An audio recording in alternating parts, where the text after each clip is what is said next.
નમસ્કાર વિદ્યાર્થી મિત્રો, ફરી એકવાર કેમેસ્ટ્રીની આ દુનિયામાં આપ સૌનું સ્વાગત છે. હું જતીન પૂરણ વૈરાગી ફરી એકવાર આપની સમક્ષ કેમેસ્ટ્રી લઈને હાજર છું. મિત્રો, આપણે લોકો ધોરણ 11 માં ચેપ્ટર નંબર 6 કરી રહ્યા છીએ. ચેપ્ટર નંબર 6 એટલે કે ઉષ્માગતિશાસ્ત્ર. ઉષ્માગતિશાસ્ત્ર એટલે કે થર્મોડાયનેમિક્સ. તો એ થર્મોડાયનેમિક્સ નો આજે સેકન્ડ લેક્ચર છે. લાસ્ટ લેક્ચરમાં એટલે કે પહેલા લેક્ચરમાં આપણે થર્મોડાયનેમિક્સ સ્ટાર્ટ કર્યું. એની બેઝિક અમુક વસ્તુઓ જો પ્રસ્તાવનાની અભ્યાસ કર્યો. એનો મતલબ કે થર્મોડાયનેમિક્સ શું છે, કેવા પ્રકારનો અભ્યાસ થર્મોડાયનેમિક્સમાં કરવામાં આવે. ત્યાં આપણે ઓલરેડી કીધું કે થર્મોડાયનેમિક્સ છે એ કેમેસ્ટ્રીની એક આખી બ્રાન્ચ છે અને આમાં જેટલો અભ્યાસ કરશો એટલો ઓછો જ પડશે. બીજું કે કોઈ પણ ઉષ્મા અથવા ઉર્જાને લગતા જે ફેરફાર છે, મેળવે છે કે ગુમાવે છે કે એ બધી જ પ્રકારની રાસાયણિક પ્રક્રિયાઓ હોય એના ઉષ્માને લગતા જે ફેરફાર છે એમનો અભ્યાસ ઉષ્માગતિશાસ્ત્રમાં કરવામાં આવે. સાથે સાથે જે કોઈ ચેન્જીસ થાય છે કે એક સ્વરૂપનું બીજા સ્વરૂપમાં રૂપાંતર થાય અને આપણે ઉર્જા સ્વરૂપે કે કાર્ય સ્વરૂપે કે વીજળી સ્વરૂપે કે કોઈ પણ સ્વરૂપે મેળવતા હોય તો એનો પણ અભ્યાસ ઉષ્માગતિશાસ્ત્રમાં થાય. આ એક ઉષ્માગતિશાસ્ત્રની બેઝિક ટર્મ વાત કરી હતી. પછી આ સમજવા માટે આપણે એક પ્રણાલી શબ્દ અને પર્યાવરણ શબ્દ સમજ્યા હતા. પ્રણાલી માટે એક નાની એવી વ્યાખ્યા પણ આપી હતી અને એ થોડી કોમ્પ્લિકેટેડ હતી એટલે આપણે એને સાદી ભાષામાં પ્રણાલી એટલે શું કહેતા હતા? યસ, પ્રણાલી એટલે પાત્ર. અને એના ઉપરથી પાછા પ્રણાલીના ત્રણ પ્રકાર ભણ્યા આપણે. કયા કયા ત્રણ પ્રકાર ભણ્યા? તો કે એક ખુલ્લી પ્રણાલી, બીજું બંધ પ્રણાલી અને ત્રીજું નિરાળી પ્રણાલી. એટલે કે ઓપન સિસ્ટમ, ક્લોઝ સિસ્ટમ અને આઇસોલેટેડ સિસ્ટમ. પણ અહીંયા આગળ ખુલ્લી પ્રણાલી, બંધ પ્રણાલી કે નિરાળી પ્રણાલી કઈ રીતે વ્યાખ્યાયિત કર્યા? તો કે એના માટે બે પરિબળોને આપણે ધ્યાનમાં લીધા.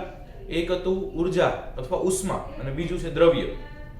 જો પ્રણાલી અને પર્યાવરણ વચ્ચે દ્રવ્યની આપલે થાય અને ઉષ્માની પણ આપલે થાય તો ખુલ્લી પ્રણાલી, ઉષ્માની આપલે થાય પણ દ્રવ્યની આપલે ના થાય તો બંધ પ્રણાલી, અને ના તો ઉષ્માની આપલે થાય ના તો દ્રવ્યની આપલે થાય તો નિરાળી પ્રણાલી.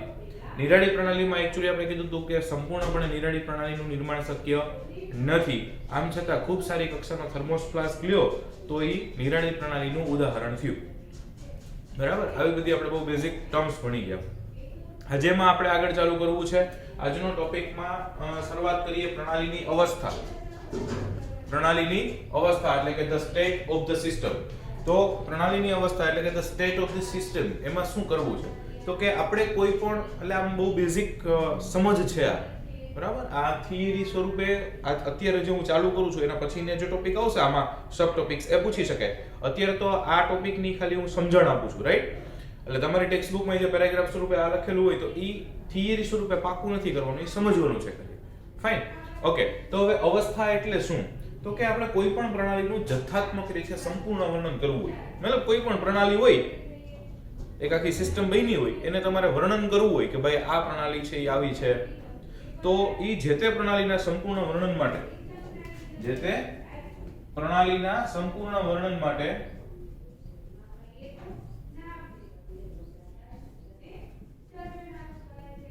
માટે એના તાપમાનની ચર્ચા કરવી જરૂરી છે, એના દબાણની ચર્ચા કરવી જરૂરી છે, એના કદની ચર્ચા કરવી જરૂરી છે, એને લગતી ઉર્જાની ચર્ચા કરવી જરૂરી છે.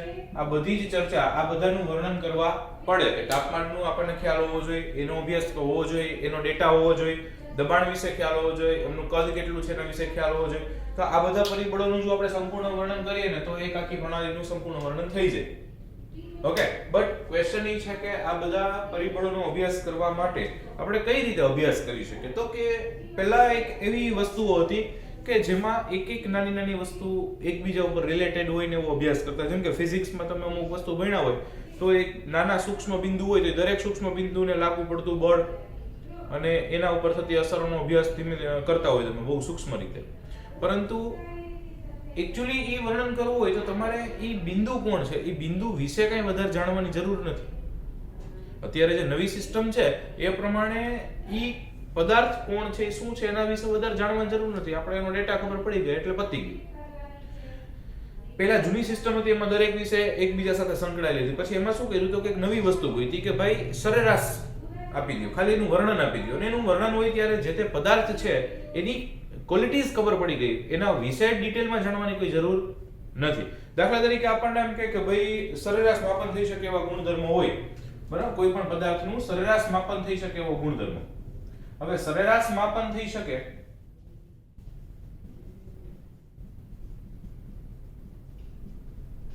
તો સરેરાશ માપન કરવું હોય તો ચોક્કસ એક એક બિંદુ છે એની તમારે ડિટેલ જાણવાની જરૂર નથી, કારણ કે સરેરાશ માપન તો જ થાય ને. માની લો કે સરેરાશ એટલે હું તમને એમ કહું કે ભાઈ 1 2 3 4 ને 5 આ 5 બિંદુ આપ્યા છે, એની આપણે વાત કરવી છે, એના કોઈ એક ગુણધર્મ વિશે આપણે ચર્ચા કરવી છે, તો એના ગુણધર્મની કોમન ચર્ચા થઈ. તો એના ગુણધર્મની કોમન ચર્ચા થાય એમાં આ ઇન્ડિવિડ્યુઅલ બધાનો અભ્યાસ કરવાની જરૂર નથી, એનો એક સરેરાશ લઈ લ્યો એટલે ચાલે. તો આવી રીતે સરેરાશ વર્ણન થઈ શકે, સરેરાશ માપન થઈ શકે તેવા ગુણધર્મો જે છે એને આપણે અવસ્થા વિધેય અથવા અવસ્થા ચલ તરીકે ઓળખવામાં આવે છે.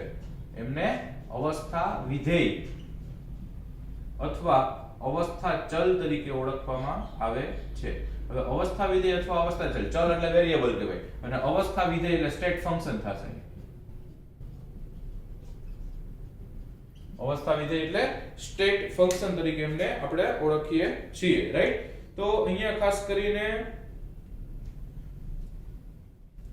અવસ્થા વિધેય અને અવસ્થા ચલની વાત કરવાની છે. એટલે અહીંયા સુધીનું જે છે એ ખાલી આપણને ઇન્ફોર્મેશન છે, એક રજૂઆત છે, બરાબર. હવે જે છે એ થિયરીમાં પૂછી શકાય.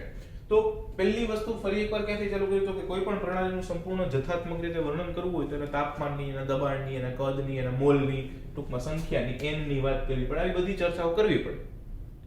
પણ ઈ ચર્ચાઓ કરવા માટે અત્યાર સુધી શું કરતા તો કે નાના નાના બિંદુ છે એના ગુણધર્મો જાણે ના તે ઈ બધાની વાતો કરતા. ફિઝિક્સમાં પણ તમને એક એક નાના બિંદુ માટેના એક એકના પર્ટિક્યુલર વેગ ને ફેરફાર ને એ બધું આપ્યું હોય. પણ જ્યારે મોટા જથ્થામાં વાત કરવાની હોય, જથ્થાત્મક સંબંધની વાત કરવાની હોય ત્યારે આવું એક એકની વાત કરવી શક્ય બનતી નથી. તો ત્યારે હું સરેરાશ માપન થઈ શકે એવા ગુણધર્મોની જરૂર પડે. અને આવી રીતે જથ્થાત્મક ગુણધર્મોમાં જ્યારે સરેરાશ માપનની વાત કરવી હોય તો એવા સરેરાશ માપન થકી થઈ શકે એવા ગુણધર્મોને અવસ્થા વિધેય એવું એક નામ આપ્યું છે નવું, અથવા એને અવસ્થા ચલ પણ કહેવાય. અવસ્થા વિધેય એટલે ઇંગ્લિશમાં કહીએ છીએ સ્ટેટ ફંક્શન અને અવસ્થા ચલ એટલે વેરિયેબલ્સ થયું, રાઈટ. તો અવસ્થા વિધેય આપણે ભણવાનું છે. એટલે હવેનો ટોપિક આપણો છે અવસ્થા વિધેય. ઓકે, તો અવસ્થા વિધેય વિશે થોડીક ચર્ચા કરીએ તો વધારે આપણને આઈડિયા આવશે.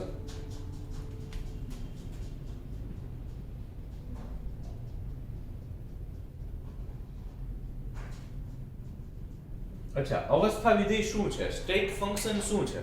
અવસ્થા વિધેય એટલે શું થયું તો કે સ્ટેટ ફંક્શન થયું. આ પૂછી શકાય એક્ઝામમાં,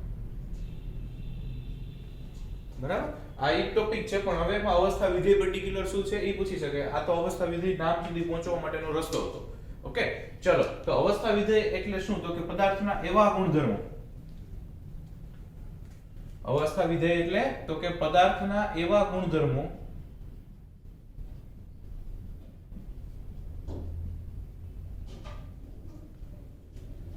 જે માત્ર પદાર્થની અવસ્થા પર આધાર રાખે છે,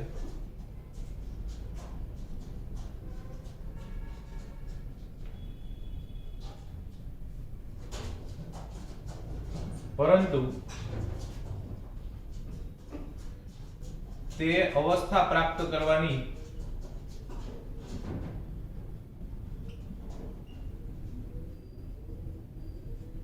પદ્ધતિ પર આધાર રાખતા નથી.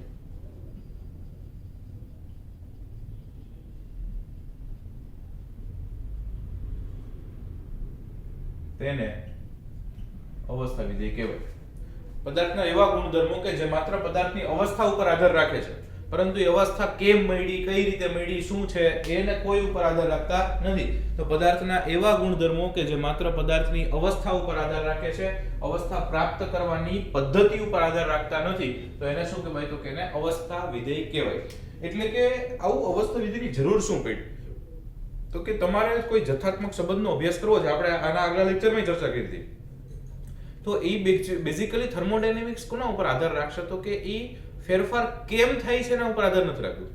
એક ઉર્જામાંથી બીજી ઉર્જામાં, એક સ્વરૂપમાંથી બીજા સ્વરૂપમાં રૂપાંતર થાય છે, બરાબર. દાખલા તરીકે આંતરિક ઉર્જાનું વિદ્યુત ઉર્જામાં રૂપાંતર કર્યું, પછી એનું કાર્યમાં રૂપાંતર કર્યું, અથવા બળતણ કોષની મદદથી કંઈ પણ વોટેવર.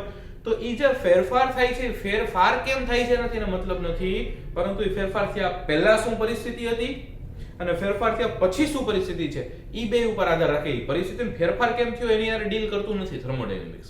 તો એનો મતલબ કે આપણે કોઈ પણની પરિસ્થિતિઓ સમજવી હશે, કોઈ પણ પ્રણાલીનો અભ્યાસ કરવો હશે, તો આપણે ફેરફાર પહેલાની પ્રણાલીની અવસ્થા અને પછીની અવસ્થાનો અભ્યાસ કરવો. ટૂંકમાં આપણા જે થર્મોડાયનેમિક્સના અભ્યાસ છે એ અવસ્થાઓ ઉપર આધાર રાખશે, પહેલાની અવસ્થા અને પછીની અવસ્થા. તો એ અવસ્થા ઉપર આધાર રાખે છે. એટલે અહીંયા એક નવું આપણે વાક્ય એક નવો શબ્દ ટર્મિનોલોજી એક શબ્દ અવસ્થા વિધેય, સ્ટેટ ફંક્શન.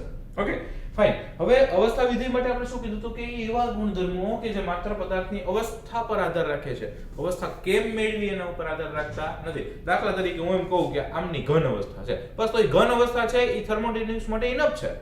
એ ઘન અવસ્થા કેમ મેળવી એની યાર એને કઈ લેવા દેવા નથી. દાખલા તરીકે હું તમને એમ કહું કે કોઈ એક છોકરો, અ બોય, આ વ્યવહાર ઉદાહરણ કે કોઈ એક છોકરો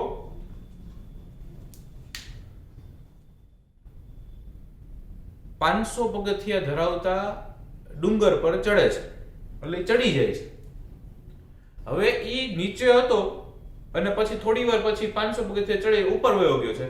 તો આપણે તો ઈ નીચે હતો અને ડુંગરની ઉપર છે એનાથી જ મતલબ છે. હવે નીચેથી ઉપર કેમ ગયો, ઈ પોતે પગથિયા ચડીને ગયો કે કોઈએ એને તેડીને પગથિયા ચડાવ્યા કે પછી ઓલી પાલખીમાં બેસીને લઈ ગયા કે રોપવેની વ્યવસ્થા હતી તો એમાં લઈ ગયા, એનાથી આપણે કાંઈ મતલબ નથી કે ચડ્યો છે, પોતે પગથિયા ચડ્યો છે, કોઈને તેડીને લઈ ગયું છે, કોઈને પાલખીમાં લઈ ગયું છે, કોઈ રોપવેમાં લઈ ગયું છે. એ લઈ જવાની પદ્ધતિ કઈ છે એના ઉપર આધાર રાખે નથી. આપણે તો માત્ર એ 500 પગથિયા ઉપર પહોંચ્યો છે એ અવસ્થાથી મતલબ છે. એ અવસ્થા કેમ પ્રાપ્ત કરી એની યારે લેવા દેવા નથી. સમજાય છે? ફરી એકવાર કહું છું, એ બાળક છે ઈ એક નીચેની સપાટીથી એક ઊંચી સપાટી ઉપર પહોંચે છે. કોઈ એક બાળક છે ઈ નીચેની સપાટીથી ઉપરની સપાટી ઉપર પહોંચે છે, પણ ઈ પહોંચવા માટે અહીંથી અહીંયા જવા માટે ઈ ચાલીને જાય, પોતે પગથિયા ચડે છે કે કોઈ એને તેડીને લઈ જાય છે કે કોઈ એને પાલખીમાં લઈ જાય છે કે કોઈ એને રોપવેમાં લઈ જાય છે. ઈ કેમ લઈ જાય છે એની યારે આપણે મતલબ નથી. આપણે તો મતલબ છે ઈ અહીંયા હતો ને અહીંયા પહોંચી ગયો છે. આ પહેલાની અવસ્થા થઈ, આ પછીની અવસ્થા થઈ. બસ તો આપણે માત્ર અવસ્થા ઉપર આધાર રાખતા હોય, અવસ્થા કેમ મળી એના ઉપર આધાર ન રાખતા હોય, આવા બધા ગુણધર્મોને શું કહેવાય તો કે અવસ્થા વિધેય કહેવાય. અને આ અવસ્થા વિધેયમાં અત્યારે આપણે રાખશું શું કહ્યું તો કે તાપમાન, દબાણ, કદ આ બધા એમના અવસ્થા વિધેય તરીકે વ્યાખ્યાયિત કરીએ છીએ. P કયો એટલે કે દબાણ કયો, V એટલે કે કદ કયો, T એટલે કે તાપમાન કયો, આ બધાને આપણે અવસ્થા વિધેય અથવા અવસ્થા ચલ તરીકે વ્યાખ્યાયિત કરીએ છીએ. અચ્છા, એ કેમ અવસ્થા વિધેય થાય એ પણ સમજાવી દઉં, સાથે સાથે ચર્ચા થાય છે તો આરવાર કહી જ દઉં કે ભાઈ દબાણ છે તો દાખલા તરીકે આપણે કોઈને એમ કહેતા હોય ભાઈ આ એક પ્રણાલી છે, એક પાત્ર છે, એનું દબાણ 2 બાર થી વધારીને 10 બાર કરેલ છે. 2 બાર થી વધારીને દબાણ 10 બાર કરેલ છે એવું તમને કોઈ કહે તો આપણે તો પહેલા 2 બાર હતું એનાથી મતલબ છે અને પછી 10 બાર થી એનાથી મતલબ છે. દબાણ કેમ વધાર્યું, અંદર પાત્રમાં પદાર્થ ઉમેરીને કર્યું, પાત્રનું કદ ઘટાડીને કર્યું, જે કર્યું એનાથી આપણે મતલબ નથી. માત્ર અવસ્થા પ્રાપ્ત કરવાની પદ્ધતિ ઉપર આધાર રાખતું નથી, માત્ર અવસ્થા ઉપર આધાર રાખે છે. એટલે એને શું કહેવાય તો કે અવસ્થા વિધેય કહેવાય. સેમ વે સપોઝ આપણને એમ કે એમનું કદ 10 લીટર થી ઘટાડીને 5 લીટર કરવામાં આવે, 10 લીટર થી ઘટાડીને 5 લીટર કરે છે તો આપણે 10 લીટર હતું પહેલા હવે 5 લીટર છે. એ બે થી જ મતલબ છે. એ કેમ ઘટાડ્યું એનાથી આપણે મતલબ નથી. તો એને શું કહેવાય તો કે અવસ્થા વિધેય કહેવાય. તાપમાન 315 કેલ્વિન થી વધારી અને 360 કેલ્વિન કરવામાં આવે છે તો તાપમાન વધે છે. શરૂઆતનું તાપમાન 315 કેલ્વિન હતું, પછીનું તાપમાન 360 કેલ્વિન છે. તો આપણે તાપમાન પહેલા કેટલું હતું અને પછી કેટલું છે એનાથી મતલબ છે. આ તાપમાનમાં કેમ ફેરફાર કર્યો એની હારે આપણે કઈ લેવા દેવા નથી. તો આ દબાણ કયો, તાપમાન કયો, કદ કયો એ બધાને અવસ્થા વિધેય તરીકે વ્યાખ્યાયિત કરી શકાય છે. ફરી એકવાર અવસ્થા વિધેય એટલે શું તો કે એવા ગુણધર્મો કે જે માત્ર પદાર્થની અવસ્થા ઉપર આધાર રાખે, અવસ્થા પ્રાપ્ત કરવાની પદ્ધતિ ઉપર આધાર રાખતા નથી, એમને અવસ્થા વિધેય કહેવાય. રાઈટ? આ એક અવસ્થા વિધેય વાળો નાનકડો ટોપિક અહીંયા કમ્પ્લીટ થયો છે. રાઈટ? આના પછીનો ટોપિક જોઈએ, લખી શકો છો.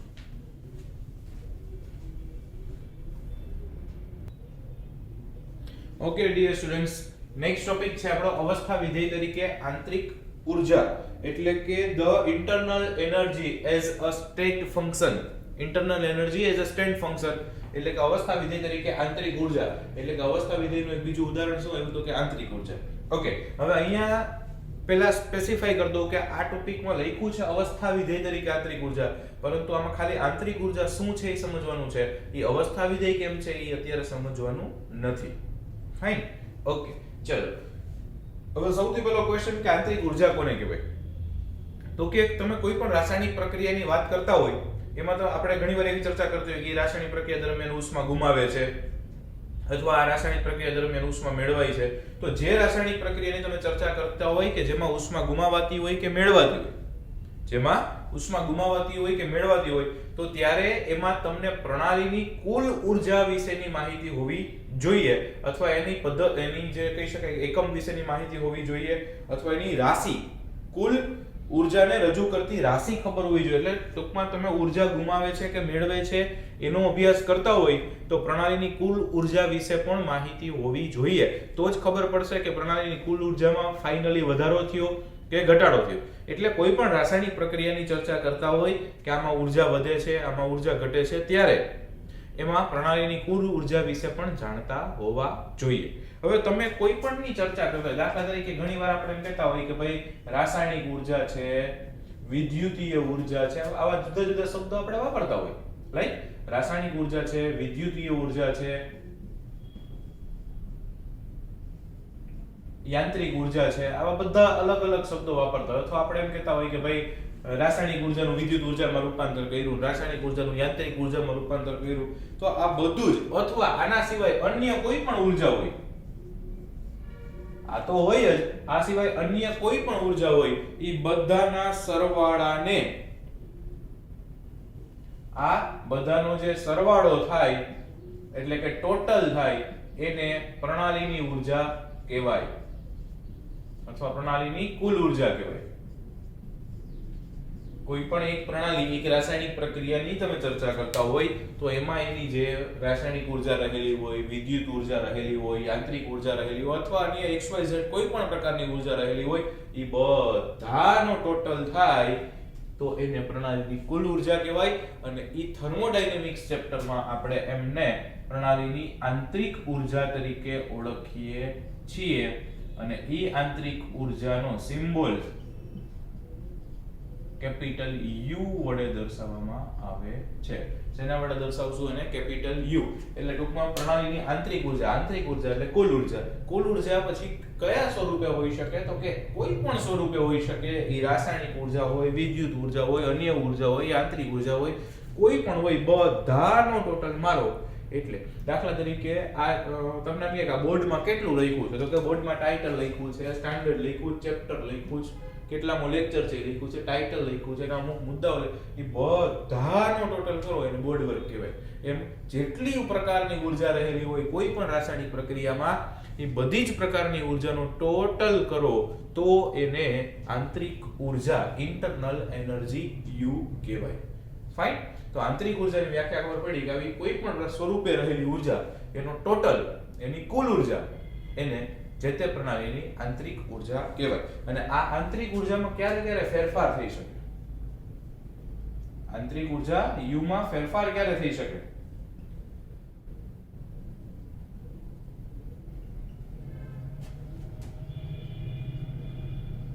આંતરિક ઉર્જામાં ક્યારે ફેરફાર થાય? તો કે બે ત્રણ પરિબળો છે કે જ્યારે આંતરિક ઉર્જામાં ફેરફાર થઈ શકે. એમાં પહેલું પરિબળ છે શું? તો કે જ્યારે ઉષ્મા છે એ પ્રણાલીમાં દાખલ થાય અથવા પ્રણાલીમાંથી ઉષ્મા બહાર નીકળે, ગુમાવાય. બરાબર? એટલે ટૂંકમાં પ્રણાલી આમ જુઓ તો દેશી ભાષામાં કહું તો ઉષ્મા મેળવે અથવા ઉષ્મા ગુમાવે. પ્રણાલી ઉષ્મા મેળવે અથવા ગુમાવે. ટૂંકમાં પ્રણાલીમાં ઉષ્મા બહારથી અંદર દાખલ થશે તો એની આંતરિક ઉર્જામાં ફેરફાર થશે, અથવા પ્રણાલીમાંથી ઉષ્મા બહાર નીકળી જશે તો પણ એની આંતરિક ઉર્જામાં ફેરફાર થશે. કારણ કે ચોખ્ખી વાત છે, ઉષ્મા મેળવશે તો અંદર આંતરિક ઉર્જા વધી જશે, ઉષ્મા ગુમાવશે તો આંતરિક ઉર્જા ઘટી જશે. કારણ કે મેં પહેલા જ કીધું કે રાસાયણિક ઉર્જા કે વિદ્યુત ઉર્જા કે યાંત્રિક ઉર્જા કે કોઈ પણ પ્રકારની ઉર્જા, કોઈ પણ પ્રકારની ઉષ્મા, એનો ટોટલ હોય એને જ આપણે શું કહીએ છીએ? તો કે આંતરિક ઉર્જા. તો જેવી ઉષ્મા ગુમાવશે એટલે અંદરથી ઘટી ગઈ તો આંતરિક ઉર્જા ઘટી. બહારથી મેળવશે બહારથી મેળવશે તો કે તો અંદર ઉર્જા વધી, એટલે કે આંતરિક ઉર્જા વધી. તો આંતરિક ઉર્જામાં ફેરફાર થાય ક્યારે? તો કે જ્યારે આંતરિક ઉર્જામાં ફેરફાર થાય ક્યારે? તો કે જ્યારે પ્રણાલી ઉષ્મા મેળવે અથવા પ્રણાલી ઉષ્મા ગુમાવે. એક. બીજું, પ્રણાલી ઉપર અથવા પ્રણાલી વડે કાર્ય થાય.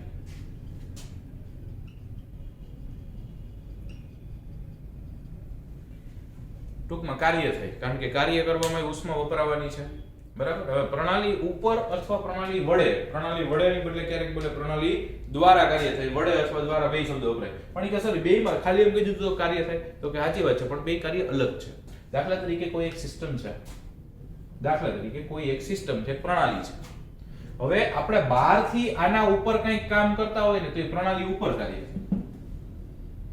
આપણે બહારથી આને કંઈક ટૂંકમાં ફેરફાર કરતા હોય, કંઈક એમને અસર કરે એવા પરિબળોમાં કંઈક અભ્યાસ કરતા તો એ પ્રણાલી ઉપર કાર્ય થયું. અને બીજું, પ્રણાલીથી અંદરથી કંઈ આપમેળે ફેરફાર અનુભવે તો એ શું થયું? પ્રણાલી દ્વારા કાર્ય થયું. તો આપણે ટૂંકમાં બહારથી જે પ્રણાલીની ઉપર કરવામાં આવે પ્રણાલી ઉપર કાર્ય થયું. પ્રણાલી દ્વારા જે કાર્ય થાય એ પ્રણાલી દ્વારા કાર્ય થયું. એક પ્લસ કાર્ય હોય, એક માઇનસ કાર્ય, એટલે કે એક ધન કાર્ય અને એક ઋણ કાર્ય. બરાબર. આ બધું હજી ચેપ્ટરમાં ડિટેલમાં આ ચેપ્ટરમાં જ આપણે આગળ આવશે, એટલે અત્યારે બહુ ચિંતા કરવાની જરૂર નથી. આપણે ખાલી અને એમ જ વિચારો ને કોક આપણા ઉપર કાર્ય કરે અથવા આપણે કંઈક કાર્ય કરીએ તો આપણી ઉર્જા વપરાવાની છે, અને આપણી ઉર્જા વપરાવાની છે એનો મતલબ કે આંતરિક ઉર્જામાં ફેરફાર થશે. બરાબર છે. તો જ્યારે પ્રણાલી ઉપર કાર્ય થાય અથવા પ્રણાલી વડે કાર્ય થાય તો આંતરિક ઉર્જાનું મૂલ્ય બદલાય. આ બીજું પરિબળ છે. ત્રીજું પરિબળ છે દ્રવ્ય પ્રણાલીમાં દાખલ થાય અથવા દૂર થાય. દ્રવ્ય પ્રણાલીમાં દાખલ થાય અથવા ઉમેરાય અથવા દૂર થાય. કોઈ પણ દ્રવ્ય જે તે પ્રણાલીની વાત કરતા હોય એમાં જો તે પ્રણાલીમાં રહેલું દ્રવ્ય ઉમેરાય તો એની આંતરિક ઉર્જા બદલી જશે, અથવા પ્રણાલીમાં રહેલું દ્રવ્ય થોડુંક દૂર થઈ જાય તો પણ એની આંતરિક ઉર્જા બદલી જશે.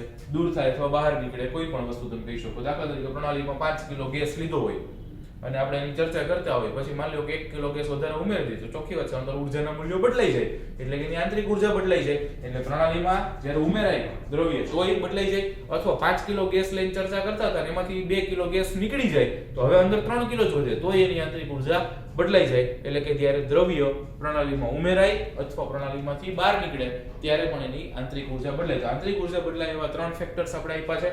પહેલું ફેક્ટર છે પ્રણાલી ઉષ્મા મેળવે અથવા ગુમાવે તો એની આંતરિક ઉર્જા બદલાય. પ્રણાલી ઉપર અથવા પ્રણાલી વડે કાર્ય થાય તો એની આંતરિક ઉર્જા બદલાય. અને દ્રવ્ય પ્રણાલીમાં ઉમેરાય અથવા દ્રવ્ય દૂર થાય તો એની આંતરિક ઉર્જા બદલાય. રાઈટ. તો આંતરિક ઉર્જામાં આજ પૂરતું એટલું રાખીએ, બાકીનું આપણે કરશું નેક્સ્ટ ટાઈમ. Thank you.